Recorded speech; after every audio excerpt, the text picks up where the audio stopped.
सूर्य देव और छाया की संतान, निष्पक्षता और न्याय के प्रतीक तथा कर्म के आधार पर व्यक्ति को पुरस्कृत या दंडित करने वाले हैं शनिदेव। इनके एक नहीं 9 वाहन हैं, जिनमें प्रमुख है काक अर्थात कौवा। का इति शब्दम गायति इति काकः। एक आख्यान के अनुसार शनिदेव को उनके बचपन में जंगल की आग से बचाने में कौवे ने मदद की थी। इस मदद से अभिभूत शनिदेव ने कौवे को अपना प्रिय वाहन बना लिया। चतुर और सतर्क कौवा चूंकि शनिदेव का वाहन है, इसीलिए वो अपने देवता की शक्ति का प्रतिनिधित्व करता है। सांसारिक विकर्षणों से अप्रभावित रहकर अनुशासन के सिद्धांतों पर चलता है। मानव की गतिविधियों पर शनि की सतर्क दृष्टि का प्रतीक है वायस या काक। अतिथि आगमन का संकेत करने वाले इस विस्मय कारक पक्षी के लिए शास्त्रों में उल्लेख है कि कौवा एकमात्र ऐसा पक्षी है जो दिवंगत अतिथि स्वरूप है, अर्थात पितरों का प्रतीक है। इसीलिए पितृपक्ष में कौवे को भोजन करवाने से पितरों को तृप्ति मिलती है और पितृदोष भी समाप्त होता है। इंद्रपुत्र जयंत का एक प्रसंग रामायण में आता है, जब वो कौवे का रूप धारण करके चित्रकूट में वनवासिनी सीता को परेशान करने लगता है। राम उसकी उद्दंडता से कुपित होकर अपने तिनके रूपी बाण से उसकी एक आंख फोड़ देते हैं। उस दिन से ये माना जाता है कि कौवा 2 आंखें होते हुए भी एक बार में एक ही आंख से देख सकता है।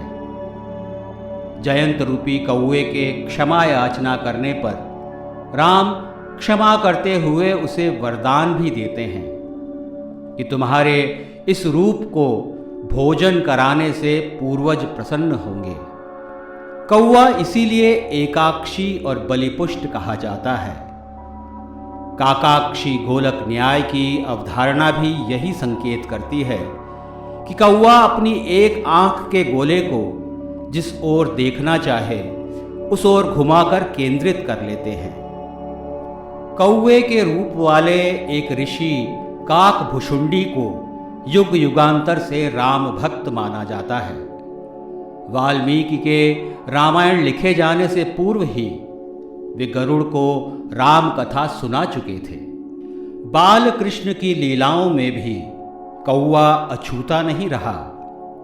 आंगन में खेलते कृष्ण का वर्णन करते हुए कौवे की चतुराई और चपलता के लिए रसखान ने लिखा है, काग के भाग बड़े सजनी, हरि हाथ सो ले गयो माखन रोटी। विष्णु पुराण गरुड़ पुराण के साथ साथ ज्योतिष और बृहद संहिता में भी कौवे की अनेक स्थितियों के फलाफल का वर्णन किया गया है। पंख फड़फड़ाता कौवा धनलाभ का, तो सूर्योदय के समय वो बोले तो ये मान प्रतिष्ठा का संकेत है। विद्यार्थियों के लिए 5 वांछित गुण बताए गए हैं। उनमें से एक है काक चेष्टा, सचेत दृष्टि रखना, अपने वातावरण के प्रति सजग रहते हुए कुछ न कुछ खोजने की चेष्टा करना। हस्तलेखन में यदि कुछ छूट जाए तो संशोधन को दर्शाने के लिए प्रयुक्त चिन्ह को कौवे के पंजे की आकृति सा प्रतीत होने से काकपद कहा जाता है। कौवे का बुद्धिमान और परिश्रमी रूप हम उस कथा में बचपन से सुनते आए हैं कि कैसे एक प्यासे कौवे ने पात्र में कम पानी होते हुए भी अपनी प्यास बुझाई। भूटान में कौवे को राष्ट्रीय पक्षी माना जाता है। वहाँ के शाही मुकुट पर इसका स्वरूप अंकित होना इसके सांस्कृतिक और आध्यात्मिक महत्व का परिचायक है। कर्कश आवाज वाला आत्मघोषी ये पक्षी पूर्वाभासी भी है। जो किसी भी अनहोनी को आसानी से भांप सकता है। चतुर, चंचल और उद्यमी कौवे के प्रति घृणा और प्रेम दोनों तरह के भाव रहे हैं। मानव को समूह भाव, बुद्धिमत्ता, चपलता और सतर्क दृष्टि का पाठ पढ़ाता है। कर्म और न्याय के संरक्षक शनिदेव का वाहन वायस, काक या कौवा